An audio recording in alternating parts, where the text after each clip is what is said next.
Obrigado por ter entrado no canal Falando com o Professor Bocato. Bom, o Professor Bocato realmente estou eu.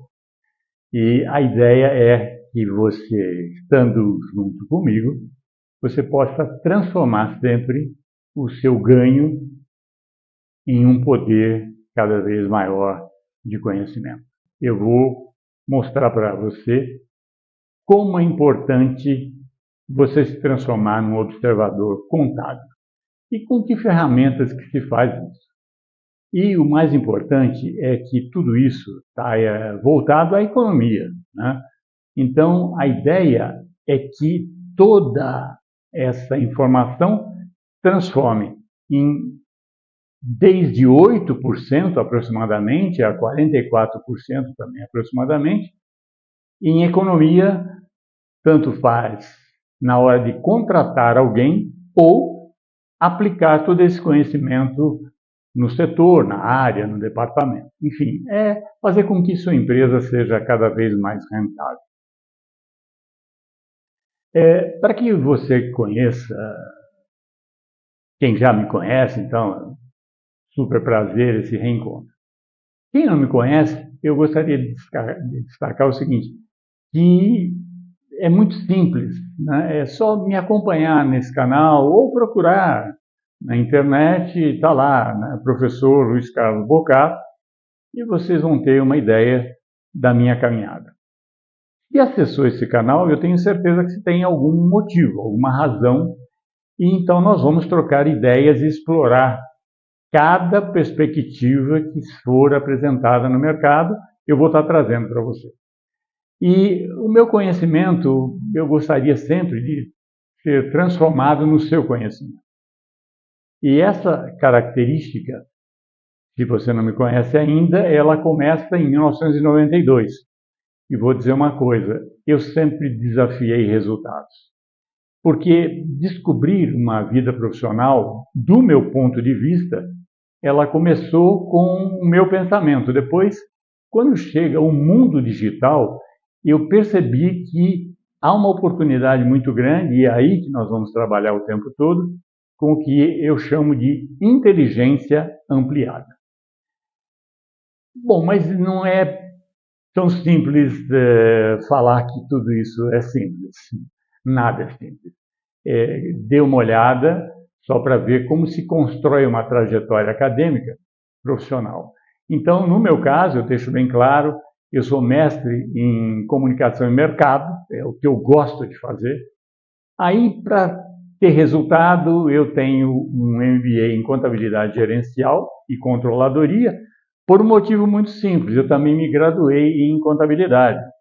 Então, a contabilidade, não é à toa que nós vamos falar sobre observador contábil. Ela vem junto com uma coisa fantástica no mundo digital, que é a propaganda e a publicidade, né? Ou a publicidade e propaganda, tanto faz. E para que tudo isso entre na mente, eu me formei como um psicanalista, para entender como que as pessoas falam e de onde sai essa fala.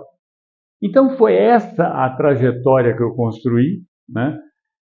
Desde sempre, trabalhando em multinacionais ou dando aula na Pontifícia Universidade, que já já eu vou falar, e o mais importante, atuo como consultor de empresas, não importa o tamanho, para Brasil e América Latina, e foi isso tudo que deu uma força para essa inteligência ampliada. Passei 25 anos academicamente na PUC, fiz lá milhares de amigos, centenas de alunos, né? E em 1992 eu decidi continuar na universidade, mas sendo consultor de empresa.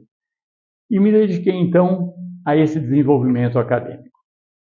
E foi muito interessante porque, com o mundo digital, eu percebi que a minha formação me ajudava a ser um observador contábil por onde eu passava. E é sobre isso que esse primeiro episódio vai dar, assim, uma força muito grande. Porque o observador contábil, no mundo digital, ele tem um impacto nas transformações por meio que as tecnologias, cada dia parece que é uma nova, mas não é não, nós vamos falar sobre isso, mas todas elas estão ligadas sempre a negócios e sempre a mercados extremamente dinâmicos. E para que eu entendesse mais claramente tudo isso, eu fui buscar no mundo, né? E andei realmente por algumas rotas, e é isso que nós fazemos na vida, andar em rotas, né? A que mais me encantou, e eu fiz toda a parte mercantil dessa rota, que chama-se a Rota da Seda. E toda rota ela busca somente uma coisa: ver se existe abundância ou se existe escassez. As empresas são a mesma coisa. E a maioria delas quebram na hora da abundância, e nós vamos falar sobre isso. Porque não houve, por alguém ou por uma direção, a observação contábil prévia, né? Então, eu gostaria sempre de estar trazendo para vocês o que eu explorei na vida, né? Foram várias rotas, né? América do Sul, dando treinamento, América do Norte, fazendo cursos, Oriente Médio, exatamente aonde está uma boa parte da Rota da Seda, e, obviamente, Europa, onde se vendia tudo, né? E quem levava e o que foi levado? De um casal, uma família, né, em Wuhan, na China, um lugar maravilhoso, e descobriram, um dia eu vou comentar como foi descoberta, a seda. Só para ter uma ideia, a seda foi descoberta porque os chineses daquela localidade comiam uma larva que era conhecida como o bicho da seda. Eles comiam o bicho. E depois descobriram que aquela coisa como se fosse um fio que grudava na mão, com o tempo, a inteligência ampliada dos chineses daquele local fizeram a seda, né? O fio da seda. Então, a minha inteligência ampliada sempre teve muito vigilante. E eu sempre percebi um dos problemas, mas o mais importante, que todo mundo culpa as gerações em função de geração digital ou geração analógica, e eu vou comprovar em vários episódios que não é nada disso. O que aconteceu foi que houve uma modificação na questão. Nós temos o recurso para o ser humano. E quando disseram recurso humano, desumanizou o conceito. E vou explicar rapidamente o conceito.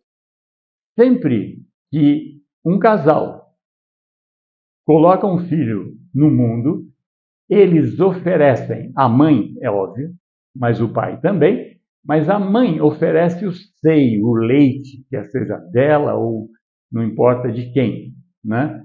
Ela está oferecendo o recurso para, eu coloco até aí, entre aspas, para o ser humano. Então é isso. Quando trocaram isso para recursos humanos, se perdeu a essência, porque é recurso para o ser humano. É isso que a mãe faz, isso que o pai faz, e isso que a empresa precisa retomar a fazer tudo isso. Porque, em realidade, essa reclamação hoje, que não existe funcionário, não existe talento, não existe, não tem nada a ver. O problema todo está relacionado que esqueceram que o recurso é para o ser humano. Quer seja o que já está na empresa ou aquele que está sendo contratado. E eu dou sempre esse exemplo, esse jovem que você está vendo aí é um menino, de 8 anos, surdo e mudo. A pergunta é essa: nesse deserto, essa pessoa surda e muda teria escassez ou abundância? Não preciso nem dizer. E aí o que a gente percebe? Que ele criou um jeito de viver levando recurso para o ser humano, que é o turista, né? Ele está me fotografando, eu estou em cima de um camelo e estou fotografando-o.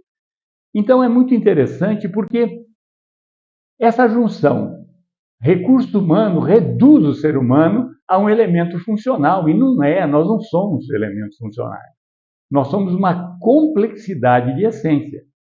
Então, como o indivíduo é único, né, dotado de inteligência, emoções, potência, tudo que você já sabe, isso tudo representa, então, a verdade da existência do ser. E a natureza ensina exatamente isso. Conceber, quando a mãe cria o recurso para o humano, né, nutrindo, educando, integrando a família, fica muito mais fácil, né, cuidar desse ser humano. E essa é outra questão. Todo ser exige ser reconhecido por sua inteligência, por suas emoções, por seus talentos únicos. Porque isso é cuidar, né, de um animal que necessita de carinho e necessidades básicas. Então, a grande questão é que, desde a seleção à entrevista, a lei da mente humana é realmente entender quem é e o que pensa e como age um ser, levando recursos para o ser humano.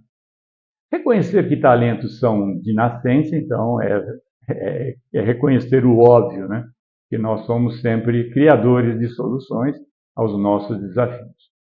Então, eu só queria deixar claro que sempre foi essa a prática que eu demandei como consultor de empresas ou como acadêmico.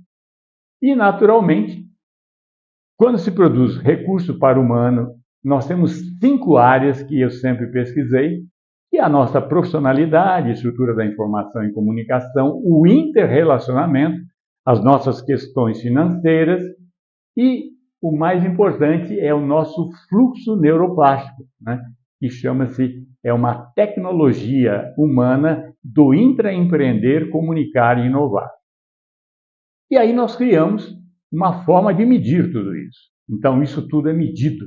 Isso não é uma conversa, uma coisa para ficar na mente, não. São relógios que, a partir do momento que for respondido, são 55 perguntas, ela foca exatamente nesse recurso para o ser humano, e aí, a partir de então, você vai ter o seu relógio e como você está nesse momento. No segundo episódio, nós vamos continuar demonstrando como que as empresas contratam bem, conseguem economizar de 8% a 44% mínimo, e utilizando sempre a qualidade do relógio infomental, que aí a empresa vai descobrir quem você é, ou seja, você é o outro para a empresa. Então, isso tudo é feito pela internet e nós vamos explorar esse material. Então, a estrutura humana, como disse, ela é a criadora de tudo isso. Eu sou, em verdade, um observador contábil.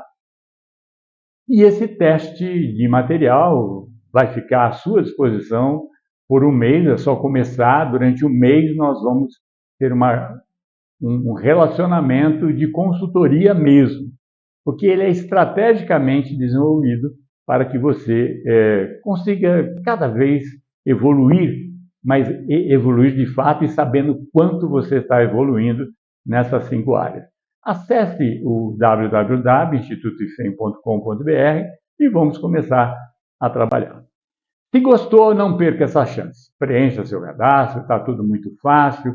Vamos reduzir seus custos pessoais ou empresarial e assim nós vamos também transformando você num observador contábil. Deixe seu like caso tenha gostado, se inscreva no canal, compartilhe com outras pessoas e vamos juntos para o melhor recurso, né, para o ser humano. E esse ser humano é você. Muito obrigado.